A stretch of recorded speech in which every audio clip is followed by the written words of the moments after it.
I almost want them to seal him sooner than later. Like, obviously, I like I like Gojo, but it's like, then it... AoA, that's a triple play. New episodes, I couldn't wait. Yeah. Open your mind at the first gate. Press play, no need to debate. AoA, check me out. Look, clocked in, you can catch the hype. Golden Dawn, how we follow the light. Anime like life, married to it, my wife. What is going on, ladies and gentlemen, boys and girls, people of all ages? Welcome back to the AoA show. I'm your host, as always, Ian, along with the boys Isaiah. Ohio. And Gavin. What is Gucci shoes? And today we're talking Jujutsu Kaisen, episode 22. Can't remember the name of this one. Something about obedience, how it started, all that kind of stuff. Blind the first obedience, part. die, dog, loyalty, something like that. Yeah, a lot of words that have to do with that. Anyway, we're going to talk about that, and I just want to throw it out there. If anyone wants to bring up anything from the prior episode, we don't have to go too ham.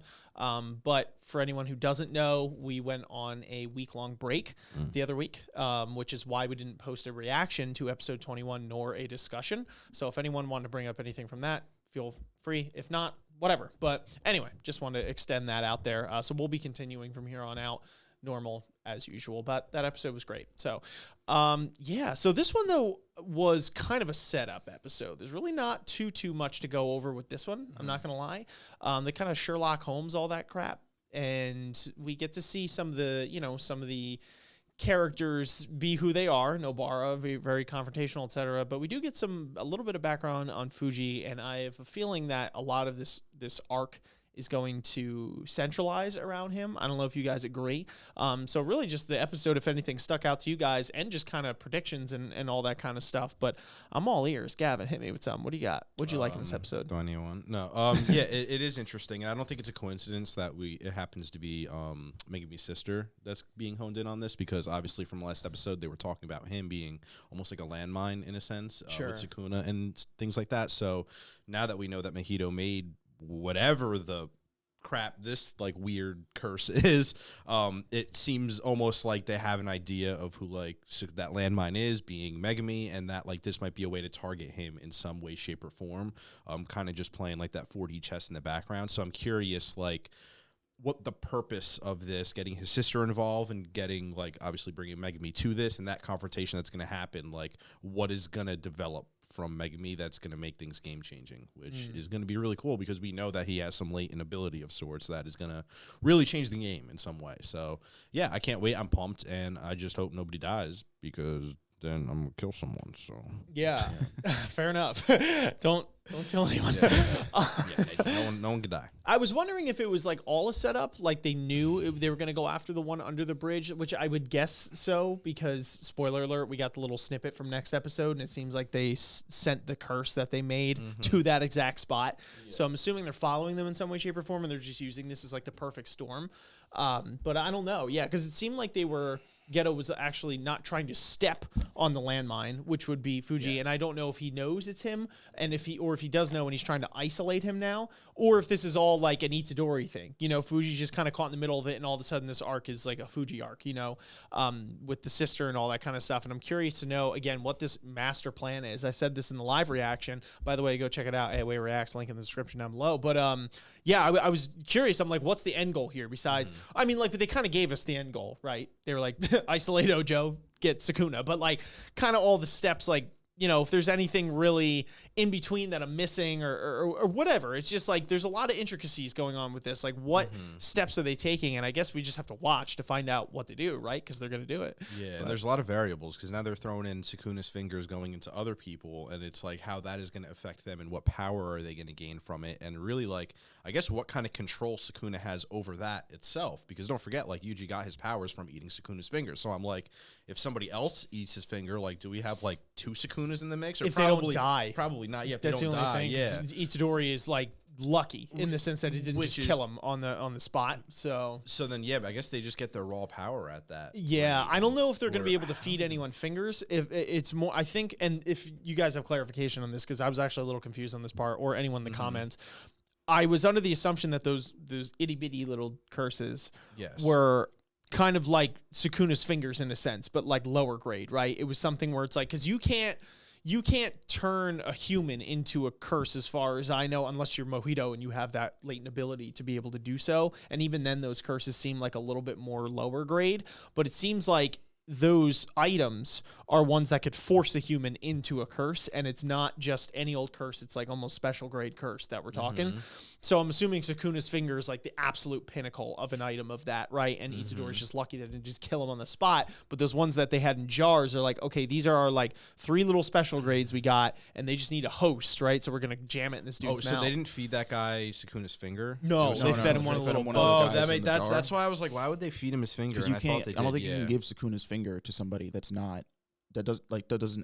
isn't the vessel, that doesn't have Sukuna, that hasn't already consumed, like X amount of his fingers and gotten like X amount of his not spiritual pressure. What is it called? Cursed energy. Yeah. So yeah. So there's no way to have multiple. I don't think so. I think Itadori is very lucky because it's supposed to just kill you on the spot. Like you got to be one hardcore. Which makes sense, but then again, nobody knew that you like Yuji would be a vessel to begin with. Sure. So I'm like, like just him becoming one was an unknown and an impossible feat. So it's who's to say that theoretically there couldn't be other vessels that just no one would ever physically be able to know about? Yeah. I guess it'd just be too much of a waste of their time to just like keep capturing people and feed them a finger. Like they already to know that there's a vessel that exists now. So it's like, why look for another one? Another one? Kill or capture. Yeah, because in the final analysis, they're going to have to get Itadori anyway, whether it's killing him or extracting it or whatever their plan is, even if they have another one, because you need all 20, as far as I know, to like really let Sukuna loose. So, but yeah, it seems like they got these little parasite mofos that kind of act as that, where it's like you could pop one in somebody's mouth and they turn into, I believe, a special grade, which is no joke because special grades kind of gave Itadori and all of them, at least in the beginning, we weren't as grown yet, but kind of messed them up like hard. And that wasn't even like a strong one, right? According to Sukuna. Well, they actually, with those little things, they said that they held on to him because they couldn't destroy him. So that really goes to show how strong these little like doodads are. Good because point. Like if like I don't know if Gojo himself tried to destroy him, but like if the school wasn't able to get rid of him, so they had to keep him in jars in a locked room by 300 million doors, like I would say that they're gonna cause a really big problem in some way, shape, or form. Yeah. So, and I guess just thematically and narratively, it's like, okay, why not just pop 3 of them, right, and just send all 3? But that's kind of where I'm curious with the whole plan thing. You know what I mean? Where it's like I guess I don't know if they want Itadori to die necessarily, right? Like they want to capture him or whatever. Seems interesting that they're sending 1 at a time. They're using them. I guess they also have to play their cards right too, because if they don't know Gojo's coming, they could just get all their 3 wiped out in one shot. And it's like you kind of got to use their weapons sparingly. So I just love this whole 40 chess game that Geto is playing with the school here, and like how this is all going down, how he's using his pieces selectively, because you'd think at first glance that the curses have the advantage, right? In the sense that like there's really powerful ones, etc. But you realize pretty quickly is that the curses are actually, I would say, at a pretty big disadvantage in the grand scheme of things, being that they have the silver bullet in Gojo, and that, Itadori is not letting Sukuna loose, right? Because he's strong enough to do so. So it seems like both of their major weapons, right, either Sukuna on their side or Gojo not in the picture, it's kind of tough for them to handle right now. Seems like, the school's got everything going down. So I don't know, at least that's the way I saw it. So I just felt like the curses actually had a little bit they had to go up against. Like they had to plan this kind of carefully because they could legitimately just die, right? Like from the sorcerers, like they're no joke, right? Like Todo and Itadori, we're going pretty toe to toe with Hanami and blah, blah, blah. So I don't know. It's interesting to see their side of it and how Geto's kind of like moving his pawns and rooks and bishops into his spots to, try and lock up whatever he's got and just checkmate Gojo and get this all going together. But curious. Anything stand out to you in this one? Not really. I mean, like you said, this is mostly just a setup episode, a lot of exposition. Yeah, I don't know. No, it definitely was interesting to see like what the whole, the difference between special grade curses and like the regular curses and the ones that run with Mojito and Geto, because like they don't have like, yeah, they have to play this smart and they can't just like roll up on Jujutsu tech and just wipe out all the sorcerers now. But I would actually picture that like more, at least right now in this group here between Mojito, like the main thing that Jujutsu has is numbers, right? They just have more sorcerers and more sorcerers at a certain level than in comparison to like, but these special grades, I mean, Itadori is kind of like he's a special case. He's different, and AoE is one of the higher end sorcerers. But like I would picture that fight against any of the other sorcerers or some of the newer ones probably would not have gone as long and would not have ended as well on the sorcerer side of things. So I think it's really just them like, piece by piece throwing things at the wall, seeing what sticks, and because I guess the goal here is to find or gather enough cursed spirits that can take on the rest of Jujutsu tech, so that they can prioritize sealing away Gojo, because I think that's their main thing. Like once Gojo's out of the picture, then I think they can start playing a little bit more haphazardly, or not haphazardly, like they're making mistakes, but like they can get a little bit more risky. They can get a little bit more confrontational, perhaps, like because Gojo is the silver bullet, but like even with him being around, as we see in this episode, like any week he could be off in $10 too. You know what I mean? And it's like, oh, cool. All right, now the Gojo's not here. Like, let's start testing things out. Let's start throwing cursed spirits at these random people, see how they respond to it, see what happens. I think this is really them playing with Itadori and or Gojo and seeing like how much they can get out of them, how much they're capable of, how much of like their plan they're picking up on, so that when they launch whatever the main goal part of it is, like they can kind of, they have that leg up on them. Yeah, I agree. It's going to be interesting going forward. Can we talk about just real quick the last episode with that baseball? Like, was that not the funniest shit ever? like that was so good. And actually, I wanted to bring that up because there was one pertinent thing in that episode that answered a question for me, and it was how the old principal was going to respond to Yuji just being alive. And he kind of gets asked by the dude with glasses. I can't remember his position in the school. Principal. Oh, so who's the old guy then? What do you mean, who is he? Like, what's position is the old guy? I don't know. I thought he was some principal. headmaster or some shit. I don't know. I'm confused. Wait. Well, they specifically refer to that guy with the glasses as the principal when Gojo introduces him. Yeah, they do. So he has to be the. Why would they lie? Yeah, that's a lie. It's actually the old guy. man's the sugar daddy to the principal. Yeah. That's what it is. Anyway, it doesn't matter. But the principal, I guess, asks he tells the old man, he's like, "What are your feelings on him?" And this was something that I was really curious to know about. And he basically is like, "Listen, it's not actually a matter of if I like Yuji or not. It's like." Going against this is like going against code, right? And there's like a lot of things in the midst here where, him being alive could put a lot of lives in danger and like a lot more people could die. But then the principal is like, I understand where you're coming from. And like, I don't disagree necessarily, but could you also argue if Yuji wasn't there to begin with, then, there wouldn't be more lives that would be saved, right? Which is kind of an interesting, argument, going both ways. And he says, where we are right now, let's just let it ride.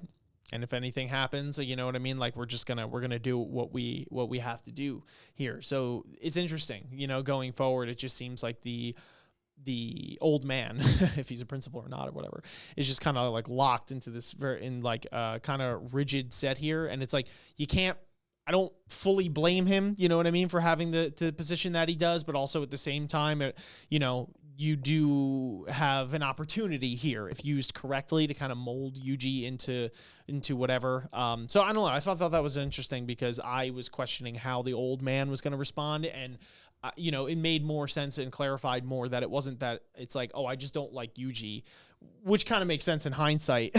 But that I just, this is the code and like I can't, we're not supposed to break it. But I think that's kind of one of the main narratives of this show is that they don't want to get too locked and tyrannical in their way of doing things, because you have people like Geto on the other side who understands everything there is to know about your organization. So if you're not a little more fluid with it like water and you're kind of like a rock, Ghetto's going to understand where to swing his pickaxe, you know what I mean, to like have the whole foundation crumble in that sense. Whereas if they're a little more ambiguous in their doings and all that kind of stuff, it's going to be harder for Ghetto to understand them fully because he hasn't been in the loop.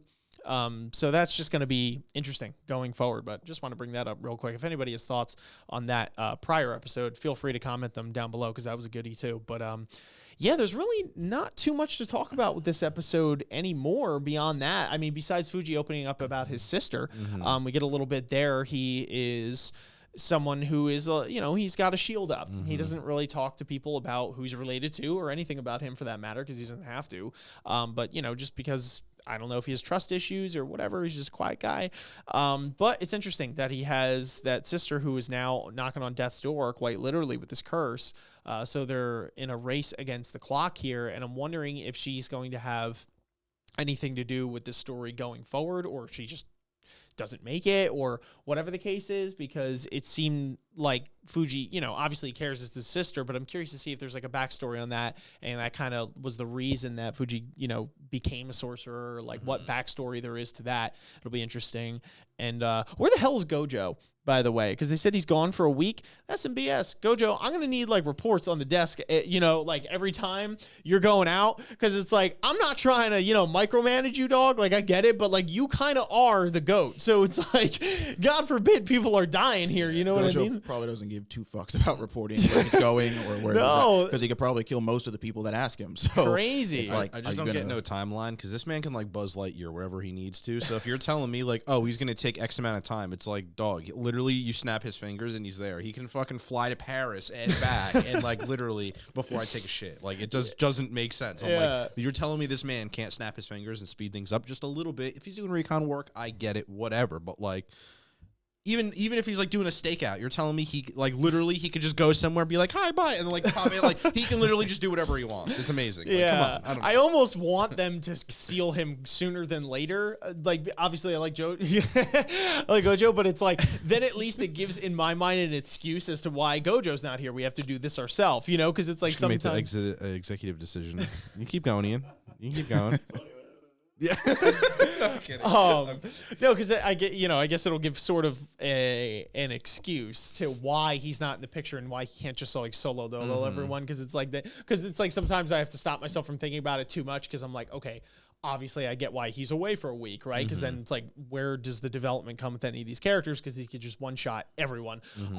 So like he's got to be away. But it's like sometimes when they don't give an explanation, it's like, why the hell would you leave for a week? Where are you going? You know what I mean? Like you got some really important stuff you're doing, because I feel like this is one of the most important things going. But just all jokes aside, I mean, this is just really an assumption that he's like one of the people that like is the most onto whatever's going on with Ghetto and stuff. So I think he's like, like trying to research or figure out like, why that many special grades came straight to Jujutsu Tech and just started attacking everybody.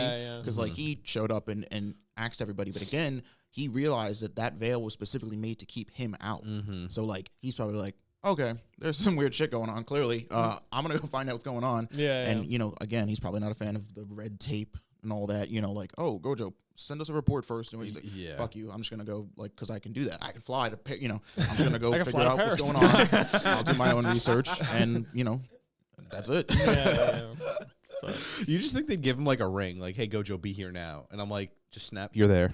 Like, right? Like a beeper on his thing? Well, I'm saying this as if there's no limitations to his abilities, which there quite literally is. I just like to think that Gojo is a literal god, because have you seen them? He's pretty close. His eyes. Like, I mean, he's he pretty is close, close. but have you seen his eyes? Yeah. Like, I'm saying. It's also the thing of, like, if somebody's that overpowered, like, they don't have to listen to you. You know what I mean? Like, the stronger somebody is, like, the less likely they're probably going to want to deal with regulations and you wouldn't have a show. Like, Well, I think that's the thing, because like Gojo, I think wants to help. You know what I mean? He's not gonna be like F you. If like there are literal lives on the line, and like you'd have to assume that he understands Itadori is like pretty relevant in all this and all that kind of stuff. So just like sometimes they're just like, oh, he's gone for a week, and like I can't help but think, where? Like, what could be so important? You know what I mean? But like, so I'm kind of waiting for him to get contained. So it's like, okay, at least now it's like there is no Gojo in the picture. So I don't have that in the back of my mind of like, well, if Gojo was here, this wouldn't even be an issue. And you already know he comes back and it's like some earth-shattering show, like revelation that he come up with, and you're like, oh, that really explains why he was gone for a week. But in the moment now, we're just like, you fucking like, you asshole, like, what do you mean? And then it just gets made sense. So, give him a rash of shit for it. Like it's gonna funny mean how anything. it works sometimes. Yeah, I know. Going off about Gojo. Here we go. They need like a Gojo Saitama crossover. That's what they need. I just need Gotama. To see, Gotama. I just need to see. He's just bald. It's like Saitama bald with just the blue With eyes. his And he wears like his coat, Gojo's coat. Dude, oh, that'd be great. Dude, wait. that's just This is the greatest thing ever. And he's wearing his Yo, someone out there who's creative, dog. You're like, I love how you're like, it's got to be a mix of Saitama and Gojo, but you just described Gojo bald. Like, where's the Saitama in that? You're like, Look, he's I'm just saying, you're have like, you seen he looks like Gojo? Gojo. He's wearing Gojo's exact outfit. He has Gojo's eyes I think and the blindfold. Saitama's outfit All right, no. with Gojo's face. And maybe Gojo's bald. bald. He has to be bald. Yeah, he's got to be bald. Gojo's eyes, but he has Saitama's outfit because it looks goofy as shit and it's funny. But with the eye, or it's but with the thing over Gojo's still? outfit, but with like a cape, like Saitama's Or cape, something or like color set. I'm just saying, someone creative, make this a thing, and I will like. I'm not gonna kiss you, but I'll be somewhat close to that. There's like a Roni virus and stuff, so it's fine. But I'll give you a pat on the back, and I'll appreciate you. Oh man. Anyway, we're going need off the this. rails, which is probably a good indicator that this discussion is now coming to a conclusion. So let's end it here. We got a lot going on today, but hopefully you guys enjoyed it. If you did, make sure you guys are dropping a like on this video so we know that you liked it and we can keep on talking about it. Subscribing to the channel and hitting that bell if you are new here so you don't miss any future discussions or videos. It's not just podcast discussions. There are video essays, reviews, all sorts of different things that you can catch on the channel, so definitely go check it out. And check out AoA Reacts. The link is in the description down below so you can catch our live reaction to Jujutsu Kaisen among our many other live reactions to a lot of the popular anime that are airing right now and ones that we just feel like watching. It's a fun time. Definitely want to see you there. Also, comment your thoughts down below. What did you think of our discussion this episode? Where do you think the show's going without spoiling anything? Obviously, what stuck out to you in this one? Maybe something we glossed over or missed entirely. We're curious to hear all the comments down below. A big shout out to our patrons as well, especially our acolytes of anime, Stoic and Nathan. Love your beautiful faces. And question of the day here would be what? Anybody have anything? What is Gojo's best feature? What is Gojo's best feature? There's only one correct answer, right? There is Yeah. only one correct What is answer. Gojo's best feature? Answer in It's the not his comments. personality. Don't give me some. No, I'll AoE you. Yeah. You gotta give me the real answer. Yeah, here. Toto would be displeased if you don't give the right answer here. Yeah, if you don't give the right answer here. So hit us with your answer in the comments down below and then comment whatever was on your mind. We might just read it in our next Jujutsu Kaisen discussion. But until next time, guys, thank you so much for watching. Thank you so much for listening. We will catch you all on the flip. Peace. Peace. Ninjas are samurais, blazing the kunais. Find me in the leaf of the cloud, screaming out Bankai. We just some ghouls though, who like seeing parts fly. They like what you saying, Goma got more through the storylines. I tested your neck from the start, my hunters gon' come for your heart. I promise you'll land in my boulevard, left them in one piece, no